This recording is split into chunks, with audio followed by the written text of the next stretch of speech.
We go, the organizations that are allowed to partner with international entrepreneurs go out looking for high potential, English-speaking, motivated entrepreneurs around the world that want to do business with us.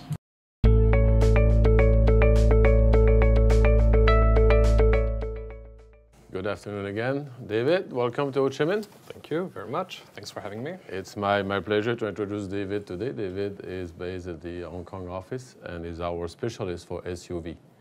So he supervises all the SUV cases at HLG, being from Vietnam, Manila, Bangkok, Yangon, or Singapore, right? That's correct.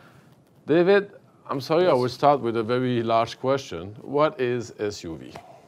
We understand it's a Canadian program. It is, yes. What else? Well, SUV stands for startup visa program. Mm-hmm. It is actually a great opportunity for foreign entrepreneurs that are looking, that have high skills, that have high potential ventures, that would be interested in moving their ventures to Canada, starting their business in Canada, and in addition to that, have the possibility to obtain a permanent residence in Canada. So it is both an open door to business through Canada and immigration to Canada. So it's a business immigration program. It is, yes. So it is a program.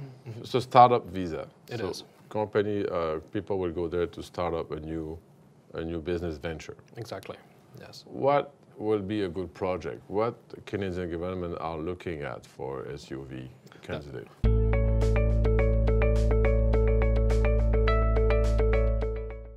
That is a good question. Obviously, Canada's authorities are not looking into people starting restaurants or all those kind of business in Canada. What they're interested in is innovative projects that would have an international reach and international scale, specifically in the fields of either biotechnology, healthcare and medical field, consumers product. It can go also with communication, media, IT, as long as it's innovative. And the market is where the entrepreneur is used to do business. And I understand that yourself and your team for SUV have chosen the incubator way to do. Correct. So what is by example, we're working, I believe, with Empowered. Yes, Empowered startups. Yeah. Empowered startup. So what is the role of this incubator? What do they do for the clients exactly? Okay, well,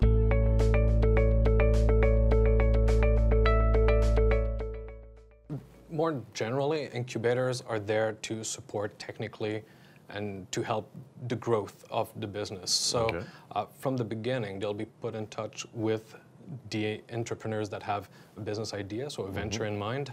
And basically, the entrepreneurs will know the market where they're supposed to grow the project, and they normally have the funds to. What they don't have is the support in Canada with regards to everything touching research, development with mentors, advisors, or even labs from universities if need be for certain prototypes. So incubators will offer those services, will complete this gap in knowledge and in technical support. So without getting too technical, then from what I understand, so there is a direct relationship between the client and the incubator. Yes. And they have to agree together, right? They do, because they're literally in the business together. So they both have a share of the venture of the company that will be set up in Canada. This is this typical business incubator entrepreneur type of deal. So the entrepreneur gives an idea, the incubator offers services, and because of the risk of this venture, of course, gets a share too in the project, so that they grow it together.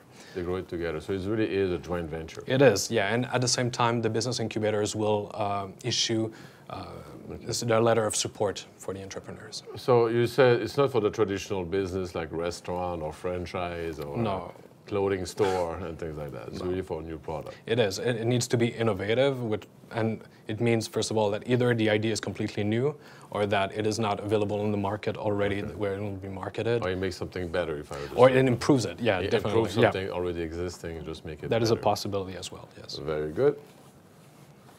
Who can apply? Or who cannot apply?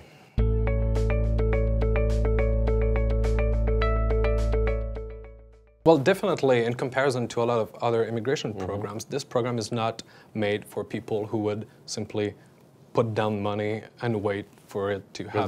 There's no minimum requirement. There's no assets. investment. It's not an investment program. No, it is not. It is not. That is correct.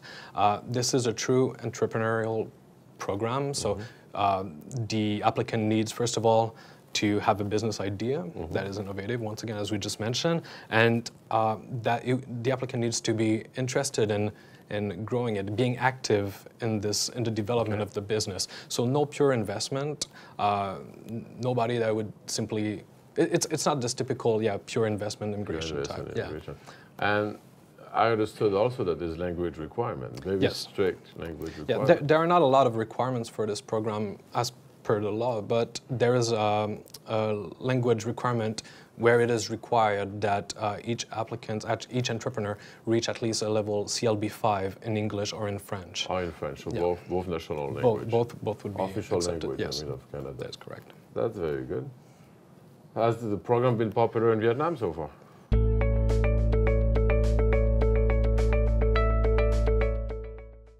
Oh yeah, definitely. Well, actually, the program started in 2013 without the incubator possibility.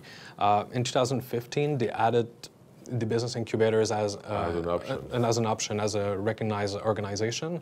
And since that moment, so it's been not even 2 years now, and already it's been booming. We could see that definitely Vietnam being a country where a lot of, actually the entrepreneurial mindset the is... legendary traditional entrepreneurship of Vietnamese. Oh yeah, well, it's now find his niche. Finally, yeah. Finally. It seems to be a program that is actually really suited for Vietnamese entrepreneurs. I just want to make sure again, the language requirement is level 5? Yes, CLB 5. CLB 5, which is, how would you describe that? Fluent in English or French?